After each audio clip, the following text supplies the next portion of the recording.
Hola, buenas tardes. Mi nombre es Jorge López Atilano. Soy residente de segundo año de pediatría de Centro Médico Nacional La Raza y hoy vamos a hablar un poco sobre la neumonía adquirida en la comunidad. A manera de definición, la neumonía adquirida en la comunidad va a ser una infección aguda del parénquima pulmonar en un paciente inmunocompetente que no ha sido hospitalizado en los últimos 7 días y que va a estar causada por un microorganismo presente en la comunidad y va a estar caracterizado por un cuadro clínico de signos respiratorios, como puede ser tos, rinorrea, polipnea, datos de dificultad respiratoria, que tiene menos de 15 días de evolución y que está acompañado de sintomatología generalizada como ataque al estado general, fiebre e hiporexia. Esto de acuerdo a la definición de la guía de práctica clínica. Eh, en este cuadro es un cuadro comparativo donde podemos ver las diferencias entre una neumonía nosocomial y una neumonía adquirida en la comunidad. Entonces, como podemos ver, en primer lugar, el lugar de adquisición, como su nombre lo dice, adquirida en la comunidad quiere decir que fue fuera del hospital y una neumonía nosocomial dentro del hospital, o 48 horas posteriores a su egreso. ¿Cuáles van a ser los microorganismos más frecuentes? Bueno, pues en una neumonía adquirida en la comunidad, de entre los principales, pues tenemos Streptococcus pneumoniae y Haemophilus influenzae y ciertos virus, y ya más adelante explicaremos bien cuáles son los microorganismos implicados. Y en una neumonía nosocomial cambia completamente este ambiente y bueno, suelen ser microorganismos como Pseudomonas o como Klebsiella. Va a haber una resistencia al tratamiento, sobre todo la resistencia a antibióticos. En una neumonía adquirida en la comunidad suele ser una resistencia muy leve, pero pues ya en una nosocomial suele haber una mayor grado de resistencia.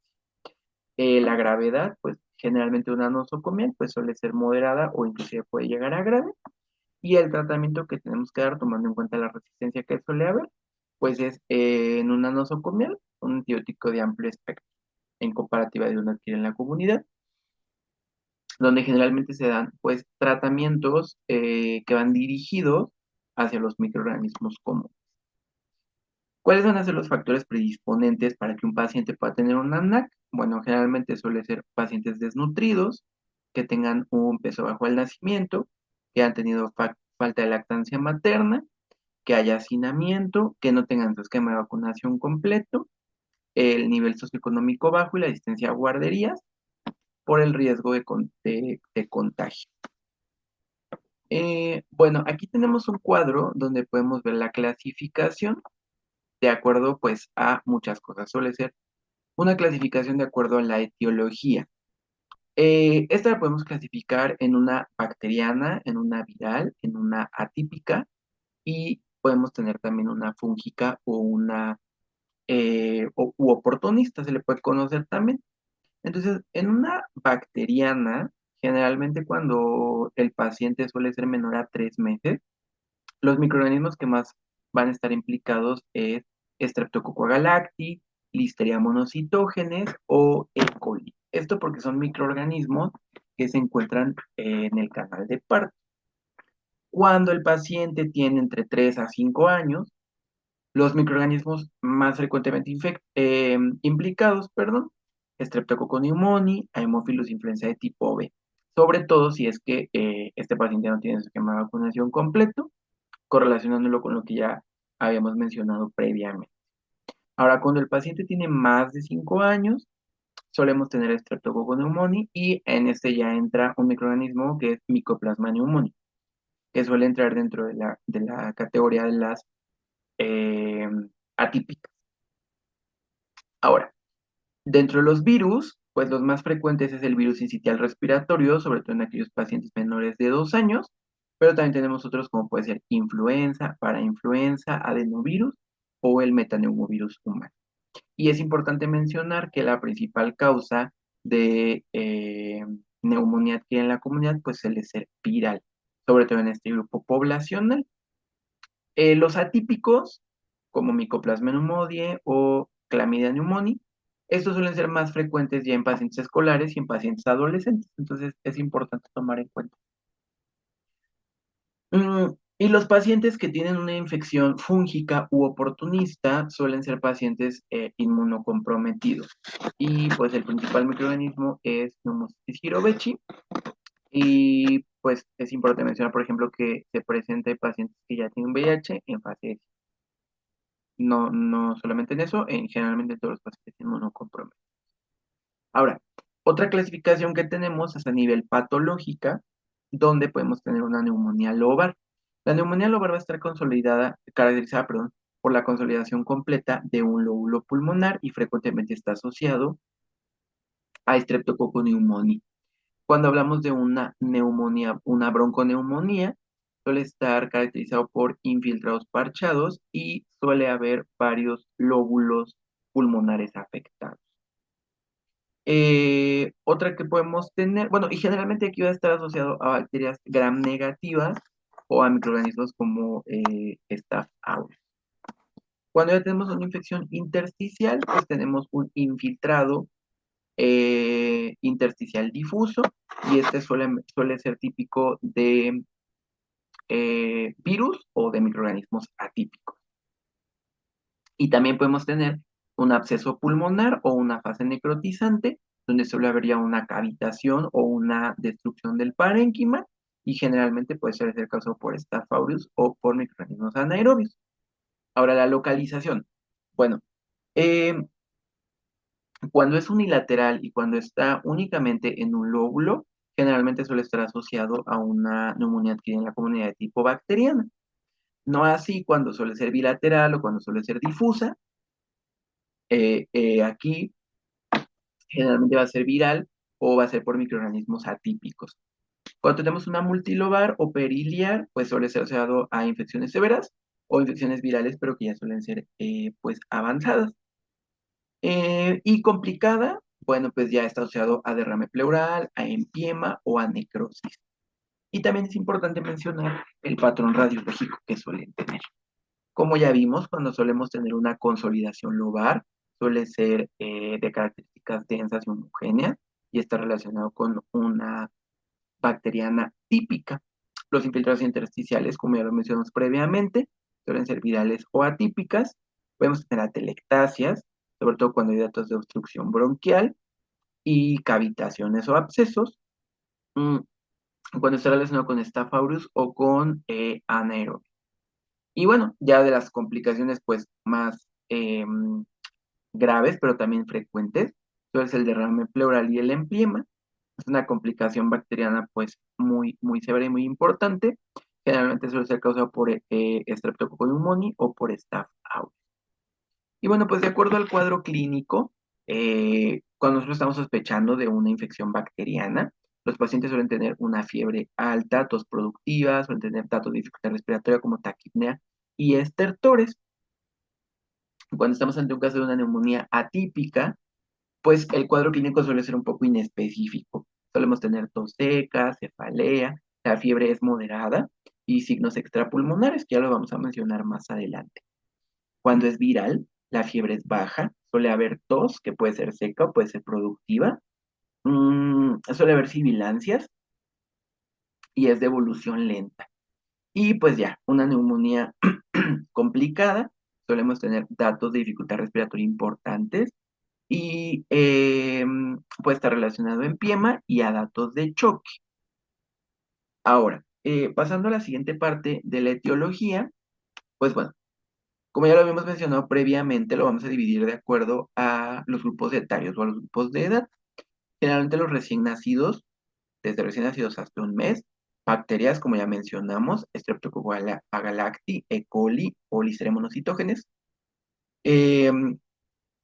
porque pues la vía de transmisión es vertical durante el parto.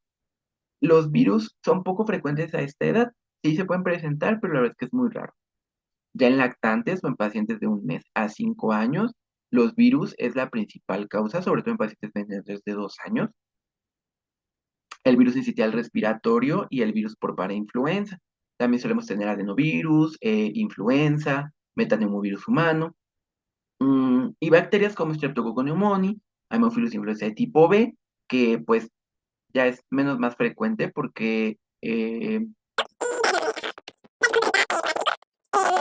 o clamidia o estreptococcus. Ok. Bueno, eso es con respecto a la etiología. Ahora, fisiopatológicamente, ¿qué es lo que va a ocurrir? Bueno, pues primero suele haber una fase de entrada.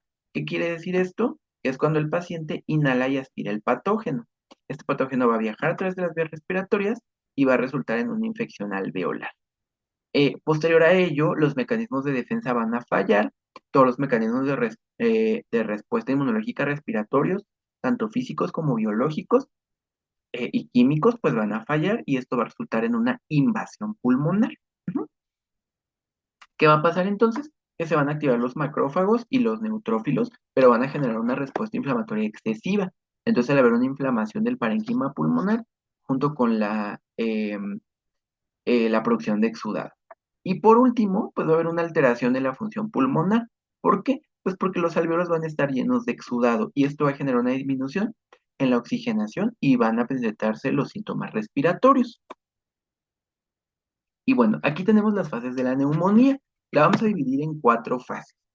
La primera es la fase inicial, lo que se le conoce como la fase de congestión, que se presenta generalmente en el primer día y que va a estar caracterizado por una vasodilatación pulmonar. Esta vasodilatación pulmonar va a darnos un exudado seroso que se va a depositar en los alvéolos y por eso debemos tener un pulmón pues húmedo y un pulmón rojo a nivel histopatológico, que va a estar caracterizado por una infiltración de bacterias. En este momento no hay tanta presencia de neutrófilos porque pues aún no se activa tanto la respuesta inmunológica. Ahora, en la siguiente fase viene la hepatización roja, que se va a presentar entre el segundo y el tercer día, y aquí ya comienza la fase de respuesta inflamatoria y entonces va a haber abundantes neutrófilos. Comienza a haber un exudado fibrinoso, los alvéolos van a estar ocupados por eritrocitos, fibrina y bacterias. El pulmón ya suele tener una coloración pues roja más oscura. ¿Mm? Posterior a ello viene la fase de hepatización gris, que se va a presentar entre los días 4 y 6 aproximadamente. ¿Y por qué se va a poner gris el pulmón, por ponerlo de una manera? Porque va a haber un aumento de fibrina y va a haber degeneración de leucocitos y de eritrocitos, lo cual va a generar que haya un pulmón grisáceo, seco y más denso.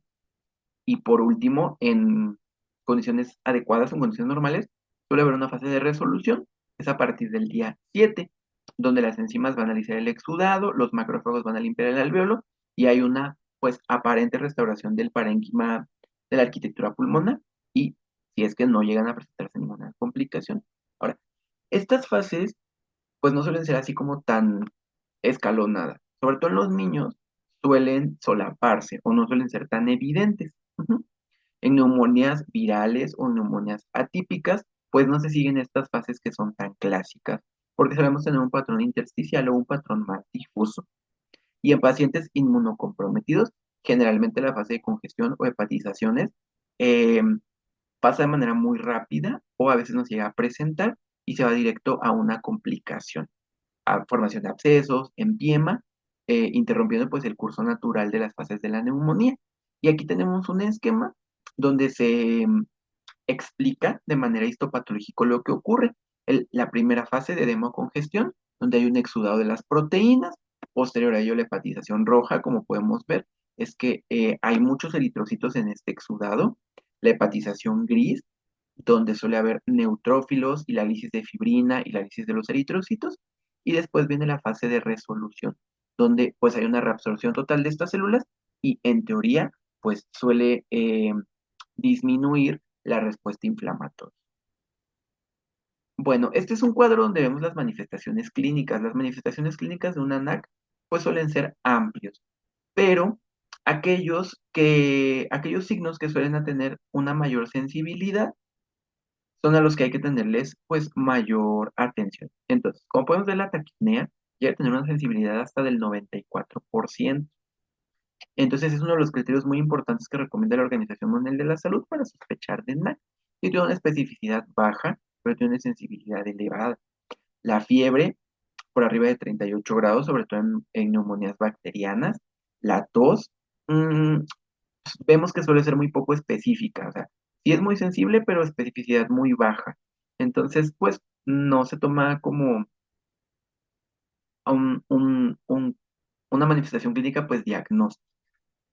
Las retracciones intercostales, sobre todo en datos de dificultad respiratoria, igual que el aleteo nasal, solemos tener escriptores crepitantes, los ruidos respiratorios suelen estar disminuidos y como podemos ver, este es uno de los signos que más especificidad tiene. No es tan sensible, pero es muy específico. Entonces, pues ante un paciente con ruidos respiratorios disminuidos en el contexto de una clínica de una neumonía adquirida en la comunidad, pues sería importante tomarlo en cuenta. Matías a la percusión, igual vemos que es muy específico, junto con el dolor torácico. Las sibilancias, pues bueno, ni tan sensible ni tan específico, pero como dice aquí, es común en infecciones virales. La disminución de la saturación de oxígeno suele tener una especificidad elevada y la irritabilidad y el rechazo al alimento, pues no tiene ni una sensibilidad ni una especificidad tan adecuada. Bueno, ¿cuáles vamos a tener como signos de dificultad respiratoria? Podemos tener datos respiratorios propiamente, como taquipnea, disnea, que bueno, lo traduciría al paciente como una sensación de falta de aire, tiraje intercostal, aleteo nasal, el uso de músculos accesorios, el quejido, la retracción y la respiración paradójica. Pero aún así podemos tener síntomas sistémicos que nos pueden indicar que hay datos de dificultad respiratoria, como lo puede ser que el paciente esté cianótico, que esté irritable, que esté inquieto, agitado, o y en casos más graves, somnoliento, confuso, con sudoración excesiva o con la incapacidad para hablar. Bueno, entonces hay que ver y hablar un poco sobre el síndrome de condensación, que es algo importante en la neumonía, y es un proceso patológico en el cual el tejido pulmonar se va a volver más denso. ¿Por qué? Pues porque va a haber una ocupación a nivel alveolar de sustancias como líquido inflamatorio, que específicamente hablando de neumonía. Sin embargo, por ejemplo, si llegamos a tener alguna complicación, pues se puede llenar de sangre, puede estar relacionado con una hemorragia pulmonar y un síndrome de condensación no únicamente se va a dar en estos padecimientos. También podemos tener en pacientes que tengan alguna patología oncológica y que se llenen de células tumorales o un material proteico o fibrina, por ejemplo, en enfermedades autoinmunes, que también es importante mencionar en estos pacientes. Entonces, va a haber síndromes, extrarrespiratorios que se pueden asociar a la NAC. ¿Cuáles? Bueno, a nivel neuro, todo el sistema, o sea, todos los sistemas se pueden afectar, pero estos son como los más frecuentes. A nivel neurológico podemos tener crisis febriles, sobre todo en aquellos pacientes que son menores, pues de 5 años, como ya sabemos. Suele haber irritabilidad y eso nos puede llamar la atención como un signo de compromiso sistémico. También, bueno, no es tan común, pero sí suele tener encefalitis o un síndrome de Guillain-Barré, que suele ser muy raro, pero puede estar asociado a infección por Mycoplasma pneumoniae. A nivel musculoesquelético solemos tener artralgias o mialgias, sobre todo en adolescentes, o podemos tener artritis reactiva. Y pues es raro, pero se puede presentar miocarditis o pericarditis, eh, sobre todo en cuadros pues más graves. Las artralgias se relacionan mucho con micoplasma o con infección por piógenes. A nivel digestivo suele tener dolor abdominal. Eso es muy importante descartarlo de un de síndrome doloroso abdominal o de un cuadro de abdomen agudo. Solemos tener náuseas, vómito, diarrea, sobre todo en infecciones virales. Puede haber hepatoesplenomegalia, es raro, pero sí puede haber en infecciones por micoplasma. A nivel dermatológico podemos tener exantema o eritema multiforme, sobre todo cuando hay una infección por Mycoplasma pneumoniae. Podemos tener un síndrome de Stevens-Johnson, muy raro, casi no se ha reportado en la literatura, pero pues sí puede haber. A nivel cardiovascular, pues puede haber hipotensión, derrame pericárdico, sobre todo cuando estamos en datos de choque, una neumonía grave asociada a Streptococcus pneumoniae o a o a Staphylococcus aureus. Suelen tener también pues una taquicardia sinusal por la fiebre que presentan y por los datos de respuesta inflamatoria. A nivel renal podemos tener un síndrome nefrótico, que el síndrome nefrótico igual es raro y relacionado con micoplasma. O podemos tener una glomerulonefritis post-estreptocócica, como ya sabemos, por Streptococcus piógenes. anemia hemolítica, igualmente relacionado por Mycoplasma pneumoniae o como una respuesta inmunológica causado por anticuerpos IgM de tipo frío. Puede haber también trombocitopenia leve, pero pues esto como parte de la respuesta inflamatoria sistémica. ¿Cuáles son los factores de riesgo para que nosotros tengamos una neumonía grave?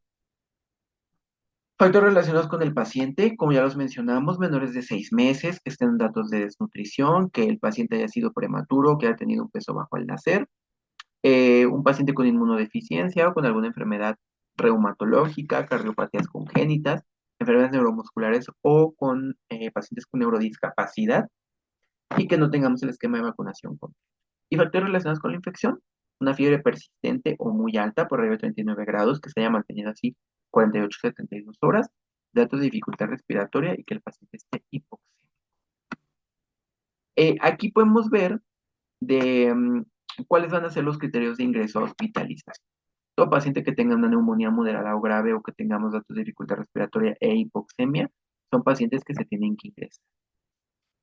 Lactantes entre los 3 y los 6 meses, infecciones por microorganismos con una virulencia pues elevada también se tienen que ingresar. Y en aquellos pacientes en los que nosotros como clínicos tengamos como una preocupación por la necesidad de un apego al tratamiento adecuado con base al cuidado. Entonces, esos pacientes pues deben ingresarse. ¿Y cuáles son los criterios de ingreso a la terapia? Aquellos pacientes que requieran una ventilación mecánica invasiva, que requieran una ventilación con presión positiva no invasiva, datos de insuficiencia respiratoria aguda, datos de inestabilidad hemodinámica, que el paciente es hipoxémico o que tengamos alteración del estado mental por el riesgo de que tiene este paciente de chocarse, pues estos son pacientes que se tienen que ingresar a la terapia.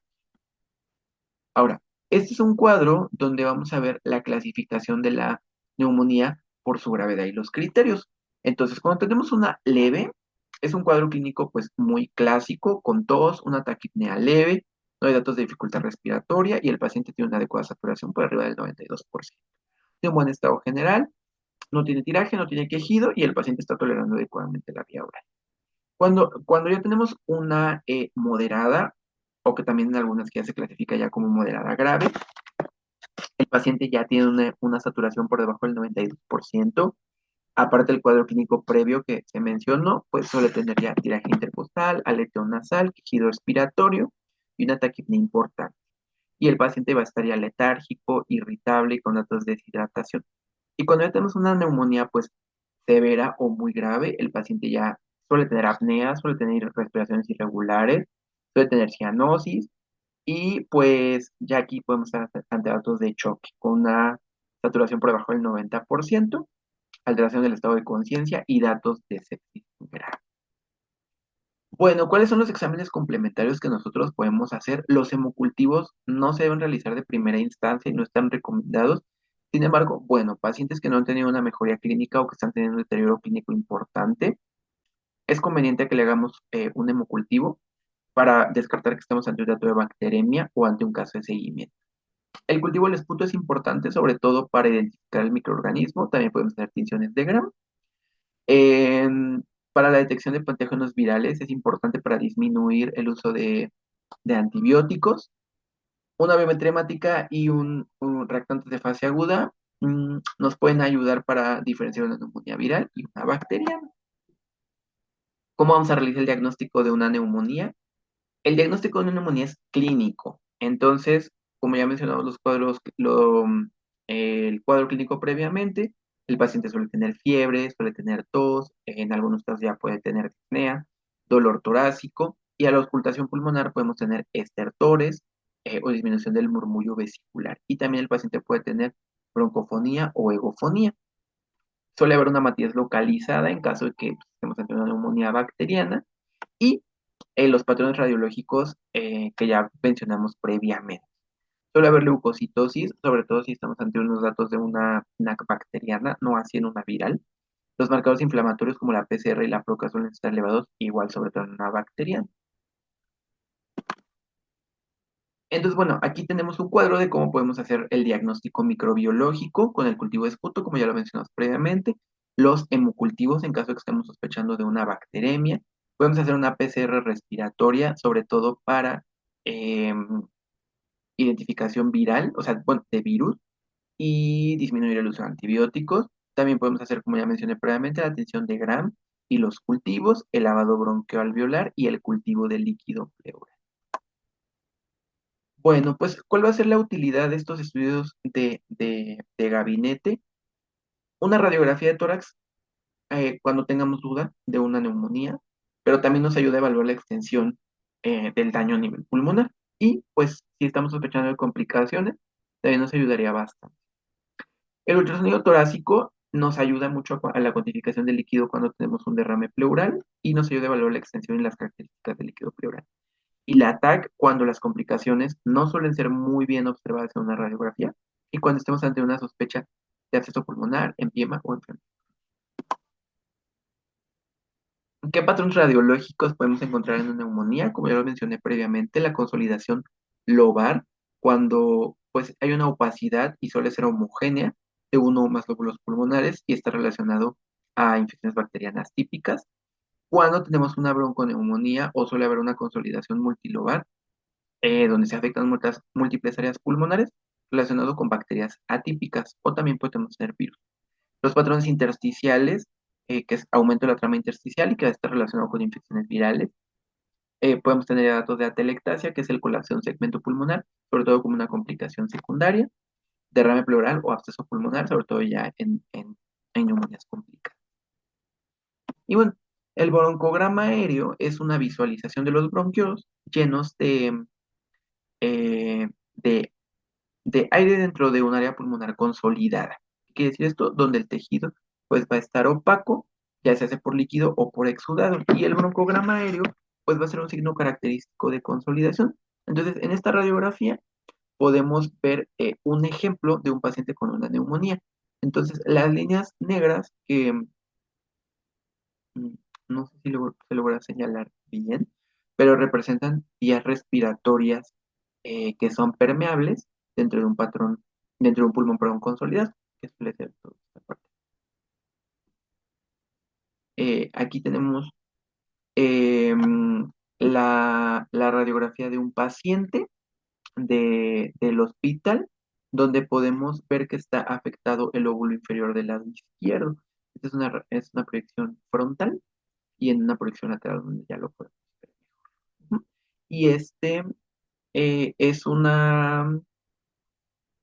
donde está afectado el lado derecho y este es el control 10 días después, ya con un tratamiento adecuado. ¿Cuándo vamos a realizar una nueva radiografía de tórax en un paciente que tenga neumonía? Que el paciente tenga una evaluación clínica desfavorable o que no tenga mejoría en 48 a 72 horas, que el paciente tenga un empeoramiento clínico repentino para buscar alguna complicación, una neumonía complicada, sospecha de una obstrucción bronquial, pacientes inmunocomprometidos y una neumonía recurrente del mismo. Bueno, ¿cuánto vamos a ver la resolución? Generalmente suele tardar entre 2 a 4 semanas en casos de una neumonía no complicada, pero ya cuando tenemos una neumonía complicada suele ser entre las 6 y 8 semanas.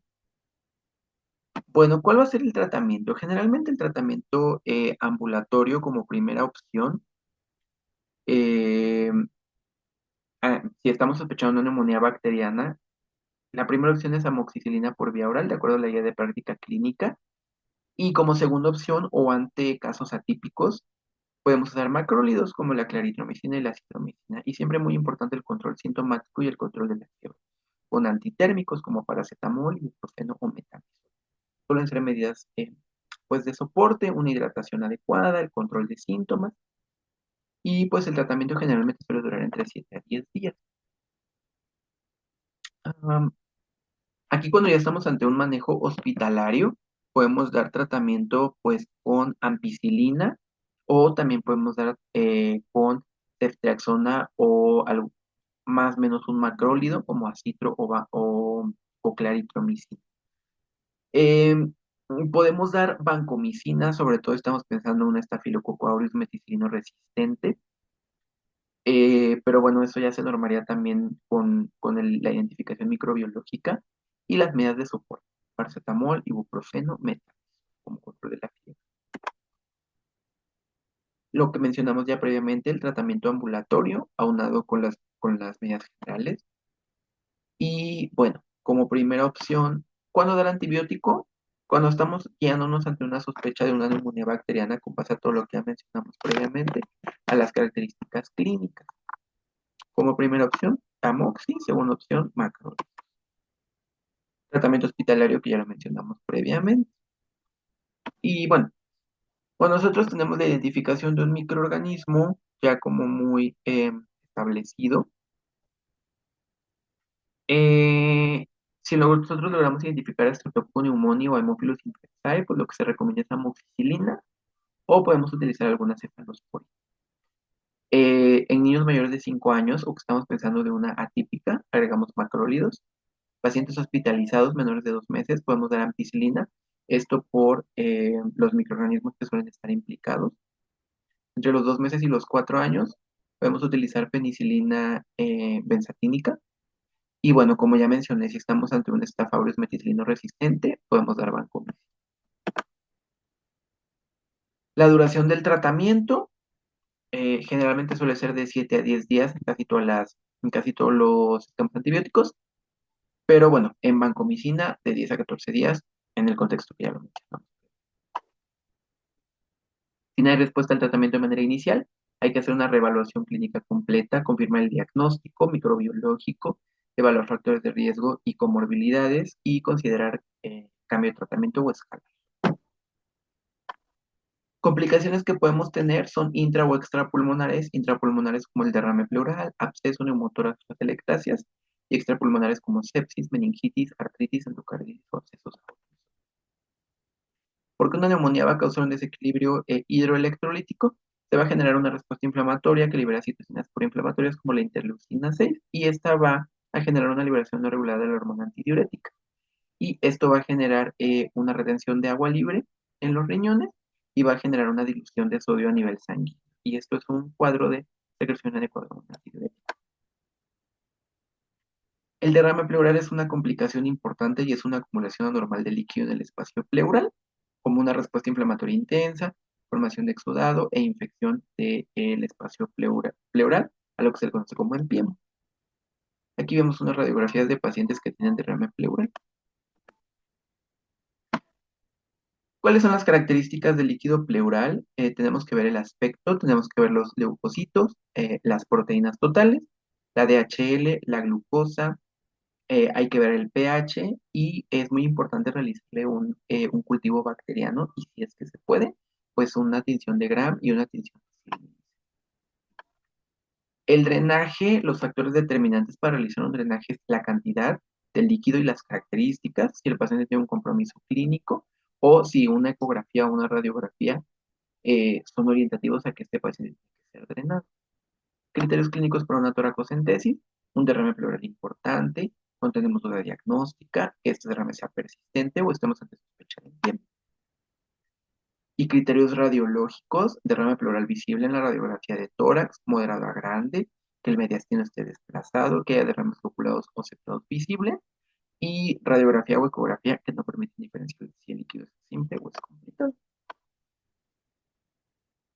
La toracoscopía tiene indicaciones cuáles van a ser la falta de respuesta al tratamiento médico, que el empiema sea organizado o que sea un empiema crónico, un derrame multiloculado severo, que haya un fracaso en el drenaje torácico o derrames persistentes. ¿Cuándo vamos a poder retirar la pleurostomía?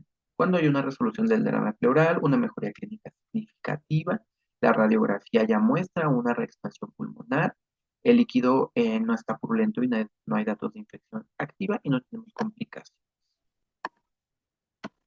El tratamiento antibiótico que está indicado pues es una cefalosporina de tercera generación o una vancomicina en caso de un meticilino resistente. Si nosotros estamos sospechando o hubo un desarrollo de anaerobios, podemos dar clindamicina o metronidazol y generalmente el tratamiento es de 2 a 4 semanas. Si no responde al tratamiento, hay que reevaluar el diagnóstico y la extensión de la enfermedad, hay que optimizar el tratamiento antibiótico, evaluar el drenaje líquido pleural, considerar una intervención quirúrgica. ¿En qué momento vamos a realizar un cultivo? Cuando se hace la toracocentesis y se coloca el tubo.